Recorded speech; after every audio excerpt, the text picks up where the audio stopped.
안녕하십니까. 게임 종령의 시대에 제안서를 발표하게 된 이현승입니다.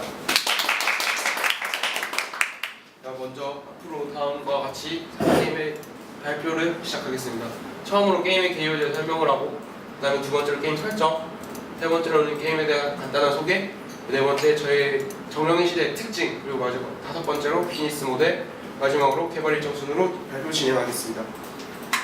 먼저 게임의 기본 개요를 시작하자면, 일단 제목은 먼저 설명했다시피 정령의 시대이고, 플랫폼은 PC 혹은 콘솔에서 이루어집니다. 그리고 세 번째로 장르는 액션 RPG 장르로서 좀 사람들에게 좀 액션성을 표현하는 것이 목적입니다. 네 번째 플레이 방식으로는 싱글 플레이를 기본적으로 지향하지만 파티 플레이를 통한 멀티 플레이도 어느 정도 지원을 하고 있습니다. 게임의 특징으로는 세 가지 특징이 있는데, 첫 번째로는 적의 힘을 빼앗아서 나의 힘으로 만들어낸 문신 시스템이 있고, 두 번째로는 플레이어와 함께 성장하는 수호령이 있습니다. 세 번째 마지막으로는 다양한 특성으로 여러 가지 역사에 존재했던 다양한 주술들을 체험해 볼 수 있도록 하는 것입니다. 두 번째로 이제 게임 개요에서 기획 의도로서는 기존 어드벤처나 액션 RPG 게임들을 잘 보면은 대부분 이제 근접 무기와 원거리 무기, 활이나 총 같은 간단한 무기들을 이용해서 전투를 벌이는데, 여기서 좀 더 발전해서 마법이라던가 변신 등 다양한 방식의 전투를 구현하고자 하는 기획 의도에서 정령의 시대를 만들고자 하였습니다. 이제 세 번째로 이제 시장에 대해서 이제 조사를 해보았는데, 현재 우리나라 2017 대한민국 게임 백서에 보면은 국내 게임 시장에서 온라인 게임 시장은 점점 마이너스 성장률을 보이고 있지만, PC 패키지 게임 시장이나 비디오 게임 시장은 온라인 게임과는 비교할 수 없을 정도로 작지만 충분히 유의미한 성장세를 보이고 있기 때문에 가능성이 충분하다고 생각을 했습니다. 또한 이제 최근 4년 동안에 이제 최다 복지 수상작들을 보이면은 젤다의 전설, 언차티드, 위쳐 같은 게임들을 볼 때 충분히 이러한 어드벤처나 액션 RPG 장르가 강세가 있다는 것을 볼 수 있습니다. 이제 다음으로 또 소비자도 분석을 해보았는데, 플레이스테이션 스토어에 선정된 대부분의 인기 게임들을 이렇게 빨간색으로 마크를 해놨는데, 이 대부분이 액션 어드벤처 장르를 볼 때 소비자들도 다른 장르 스포츠라던가 인기가 많긴 하지만 이런 액션 어드벤처 장르의 게임을 선호하는 것을 볼 수 있습니다. 그리고 이제 다음으로 경쟁작에 대해서 분석을 해보았는데, 제가 경쟁작으로 선정한 작품은 어쌔신 크리드 오리진입니다.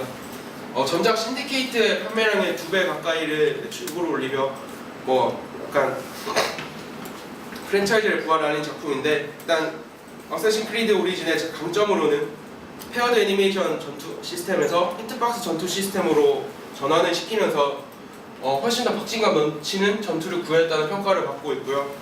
그리고 이제 고대 이집트를 실제로 탐험하는 듯한 화려한 그래픽과, 그리고 전작에 비해서 파견이 넓어진 피드 등이 이 게임의 강점으로 주목받고 있습니다. 하지만 이게 약점으로는 히트박스 시스템으로 전투 시스템이 변화하며 어쌔신 크리드의 장점이라고 볼 수 있었던 암살을 이렇게 몰래 잠입해 들어가고 암살을 하는 플레이가 어느 정도 제한이 되었기 때문에 좀 팬들에게 어느 정도 비판을 받는 부분도 어느 정도 있습니다. 그리고 사이드 퀘스트가 메인 퀘스트에 비해서 너무 작고, 그리고 대부분의 반복 퀘스트들이 대부분이기 때문에 레벨업만을 위한 퀘스트가 되어버려서 힘 요소가 어느 정도 떨어진다고 생각을 했습니다. 그래서 저희 정령의 시대에서의 차별성을 주는 것은 이런 어쌔신 크리드 오리진이 암살자라는 테마에서 벗어난 전투를 구현했다면, 저희는 주술사라는 테마를 잘 살린 전투 방법을 만들고자 하였고, 그리고 메인 퀘스트 이외에도 다양한 연계 퀘스트를 통해서 흥미를 유발하는 요소를 집어넣고자 하였습니다. 두 번째로 이제 게임 설정에 대해서 설명을 하겠습니다. 첫 번째로 세계관을 보자면, 첫 번째로 이제 공간적 배경에서는 판게아 대륙에서 벤투아 부족에서 일어나는 일을 기본적으로 다루고 있습니다. 시대적 배경으로는 신석기 시대에서 청동기 시대로 점점 넘어가는 과도기적인 시대를 배경으로 다루고 있는 만큼 석기 무기나 청동기 무기가 제한적으로 나타날 예정입니다. 기술적 배경에는 대기에는 지구와 비슷한 대기를 지니고 있지만, 에테르라는 생명의 근원에 있어서 이런 주술적 이능력의 근원이 된다고 볼 수 있습니다. 문화적 배경으로는 이런 신석기 시대에서 청동기 시대로 넘어가는 것처럼 우린 실제 역사에서 부족 사회를 이루고 있다거나 그러한 점들이 있습니다. 다음으로 프롤로그는 게임을 시작하기 전에 플레이어들이 기본적으로 뭐 튜토리얼에서 넘어가는 과정의 퀘스트로 이제 왜 플레이어가 이를 전투를 해야 하고 왜 찾아 나서는 거에 대한 당위성을 설명해 주려고 노력을 했습니다. 세 번째 게임 소개에서 게임 흐름도에 대해서 하면 일단 플레이어는 전투와 비전투에서 할 수 있는 상황들이 나누어지고 전투에서는 뭐 전투를 수행해서 전리품을 얻을 수 있다던가 그 경험치를 획득해 레벨업을 한다던가 수호령 등을 계약할 수 있고 비전투 시에는 뭐 채집, 제작, 퀘스트를 받는 등 다양한 상태 활동을 할 수 있습니다.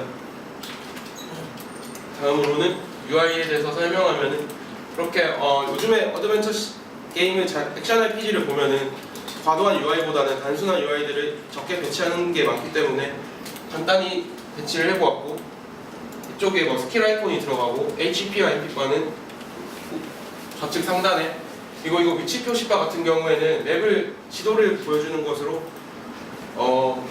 플레이어가 선택한 위치나 뭐 퀘스트의 위치를 방위를 통해서 볼 수 있습니다.